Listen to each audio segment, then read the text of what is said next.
ادع إلى سبيل ربك بالحکمة والموعظة الحسنة. انسان اپنے علم کے لیے اپنے بدن کے ان پارٹس کا محتاج ہے. اگر یہ علم اپنے طریقے پر حاصل کرتا ہے، اس میں جتنی قوتیں اللہ نے دی ہیں اتنی قوت کے مطابق کافر ہو، عالم ہو، جاہل ہو، کوئی بھی ہو، فوراً وہ سمجھتا ہے. اور جتنی قوت اس بدن کے پارٹس میں ہوتی ہے اتنی قوت کو تو اچھی طرح سمجھتا ہے. اس میں جہالت نہیں کرتا. جہاں آنکھ فیل ہو جاتی ہے، جہاں کان فیل ہو جاتے ہیں، جہاں بدن کے حصے فیل ہو جاتے ہیں، جہاں ناک کام نہیں کرتا ہے، جہاں کان کام نہیں کرتے ہیں، وہاں پر بھی اگر یہ من سے کام کرتا ہے وہاں پر یہ فیل ہو جاتا ہے. وہاں پر اپنے رب کے نام کو لینا ضروری تھا. اور رب بتاتا ہے قرآن کو سامنے میں رکھ کر اگر دیکھو گے تو تم کو سپورٹ ملے گا. اور وہ روشنی وہ ہے کہ آدمی مرنے کے بعد کیا ہوگا انسان کو معلوم نہیں ہے. مرنے کے بعد قبر میں جانا ہوگا انسان کو معلوم نہیں ہے. مرنے کے بعد حشر کا میدان برپا ہوگا انسان کو معلوم نہیں ہے. مرنے کے بعد جنت میں جانا ہوگا انسان کو معلوم نہیں ہے. مرنے کے بعد دوزخ میں بھی جانا ہوگا انسان کو معلوم نہیں ہے. قبر کی زندگی میں کیا ہوتا ہے اور حشر کی زندگی میں کیا ہوگا، مرنے کے وقت میں کیا ہوتا ہے، روح نکلنے کے وقت میں کیا ہوتا ہے، روح نکلنے کے بعد کیا ہوتا ہے، روح نکلنے کے بعد کتنی دیر تک انسان گھر میں رہتا ہے. انسان انسانوں کی آوازوں کو سنتا ہے یا نہیں سنتا ہے، رونے والے کی آواز کو سنتا ہے یا نہیں سنتا ہے، انسان اپنی شکایت کو سنتا ہے یا نہیں سنتا ہے. یہ تمام علوم اور علوم ہے، یہ اللہ کی طرف سے متعین ہے. انسان کا دماغ محدود ہے. یہ حدود والے دماغ سے انسان مرنے کے بعد کو نہیں سمجھ سکتا، انسان قبر کی زندگی کو نہیں سمجھ سکتا. انسان دنیاوی زندگی کو سمجھ سکتا ہے اور اس کے بعد کی زندگی کو نہیں سمجھ سکتا. اللہ نے فرمایا ہم نے جو احکام عطا فرمائے ہیں یہ تمہاری جانکاری پر ہے. اگر اس جانکاری کو ہماری جانکاری، ہماری ہدایت، ہمارے قرآن اور نبی کی شرح حدیث مقدس کو اگر سامنے رکھے، سورج کا علم حاصل کرتے ہو تم کو معلوم ہو جائے گا، چاند کا علم حاصل کرتے ہو صحیح علم حاصل ہو جائے گا، زمین اور پرتھوی کا علم حاصل کرتے ہو صحیح علم حاصل ہو جائے گا، موت کے بعد کی زندگی کو سمجھتے ہو صحیح علم حاصل ہو جائے گا، قبر کی کال کوٹری کو سمجھنا چاہتے ہو صحیح علم حاصل ہو جائے گا، آسمان کے پردوں کو سمجھنا چاہتے ہو صحیح علم حاصل ہو جائے گا. 7 طبق آسمان ہے، انسان مانتا نہیں ہے، قرآن کا حکم ہے لہذا ماننا ضروری ہے. مرنے کے بعد زندہ ہونا ضروری ہے، انسان نہیں مانتا. قرآن بتاتا ہے اور علم دیتا ہے کہ انسان کے مرنے کے بعد اسے دوبارہ اٹھنا ہوگا تو اسے ماننا ہوگا.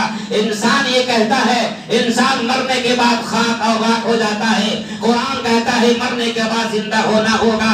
دنیا میں جو چیز تم نے کیا ہے اس کا حساب و کتاب تم کو دینا ہوگا. یہ خیال میں مت رہو کہ پیدا ہونے کے بعد تم کو دوبارہ اٹھنا نہیں ہے. اعلان کر دیا رب کائنات نے افحسبتم انما خلقناکم عبثا وانکم الینا لا ترجعون. تم نے گمان کر لیا ہے کہ مرنے کے بعد اٹھایا نہیں جائے گا. دنیا کی زندگی یوں ہی عبث اور بیکار ہے، کھائیں گے پیئیں گے مستی کریں گے ٹور کریں گے اور بس مر جائیں گے اور کچھ حساب کتاب نہیں ہوگا. ایسا نہیں ہے، اللہ مرنے کے بعد تم کو اٹھائے گا. فتعالى الله الملك الحق لا إله إلا هو لا إله إلا هو رب العرش الكريم.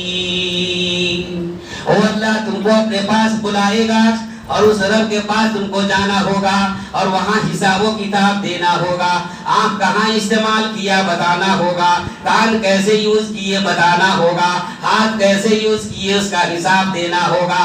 اور شراب پیے، تاری پیے، حرام کام کیے، سرکل سے باہر گئے، اللہ کو دھوکہ دیا، مخلوق کو دھوکہ دیا، اس کا حساب دینا ہوگا. اور تم سمجھتے ہو کہ کچھ نہیں، اللہ کی مخلوق کو ہی تم نے اللہ مان لیا اور اس کے سامنے سجدہ کر کے چیزوں کو ماننا شروع کر دیا. اللہ نے فرمایا اس کا حساب کتاب بھی ہم لیں گے. وَمَن يَدْعُ مَعَ اللَّهِ إِلَٰهًا آخَرَ لَا بُرْهَانَ برهان له به فإنما حسابه عند ربي إنه لا يفلح الكافرون. اور جس نے مخلوق کو سمجھ کر خالق کو سمجھنا چاہیے تھا، اس کو چھوڑ کر رب کے علم کو کاٹ دیا اور من موجی اس مخلوق کو دیکھ کر حیبت میں آ کر اسی کو خالق سمجھ لیا اور شرک کرنے لگے. اسی کے سامنے سجدہ کر کے مردے سے مانگنے لگے. اسی کے سامنے تم نے رب کا کام شروع کر دیا. اللہ فرماتا ہے وَمَن يَدْعُ مَعَ اللَّهِ إِلَٰهًا آخَرَ، مخلوق کو تم نے دوسرا معبود بنا لیا، ہم اس کو میرے پاس آئے گا تو اچھا حساب کتاب دوں گا اور تم کو نہیں چھوڑوں گا. یہ کیوں؟ جاننا بہت بڑی بات ہے. جب تک جانیں گے نہیں، جب تک کوئی چیز سمجھ میں نہیں آئے گا. انجینئرنگ سمجھتے ہیں، میکینیکل سمجھتے ہیں، ہوا نہیں چلتی گئی تو گاڑی نہیں چلتی سمجھتے ہیں، نٹ بھالٹوں کو سمجھتے ہیں، مشینری کو سمجھتے ہیں. ارے اسی میں تو خدا ایک ہے معلوم ہو رہا ہے. آپ اس کو کیوں نہیں سمجھ رہے ہیں؟ اے ٹو ویلر فور ویلر کی انجینئر، اے کتابوں کے پڑھنے والے انجینئر، اے دنیا کی تاریخ کو سمجھنے والے لوگوں، اے اسکول چلانے والے اور مدرسے چلانے والے لوگوں، تیرے سامنے تیرے رگ و ریشے میں اللہ کا حکم موجود ہے. تمہارے کام میں رب کائنات نظر آ رہی ہے اور تم اس کو نہیں سمجھ رہے ہو. آج اس کو لوگوں نے تجارت بنا لیا. جس علم کو اللہ نے کہا فری بانٹو، اس علم کو لوگوں نے تجارت بنا لیا. غریب پڑھ ہی نہیں سکتے ہیں، ڈونیشن لے کر پڑھاتے ہیں.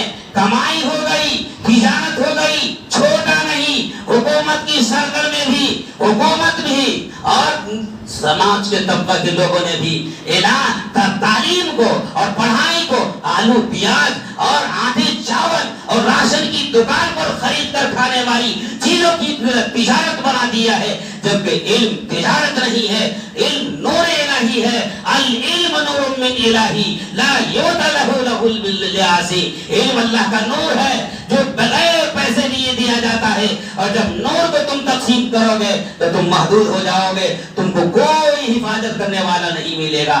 آج غریب لوگ پریشان حال ہو گئے. اسی لیے میرے دوست بزرگوں، آپ سے گزارش ہے کہ اقرا بسم ربک الذی خلق میں جو اللہ نے حکم دیا ہے، علم حاصل کرو. جان کر رب کے علم سے قرآن کے ساتھ میں صحیح علم عطا فرمائے گا، رہنمائی دے گا، جہالت کو دور کرے گا.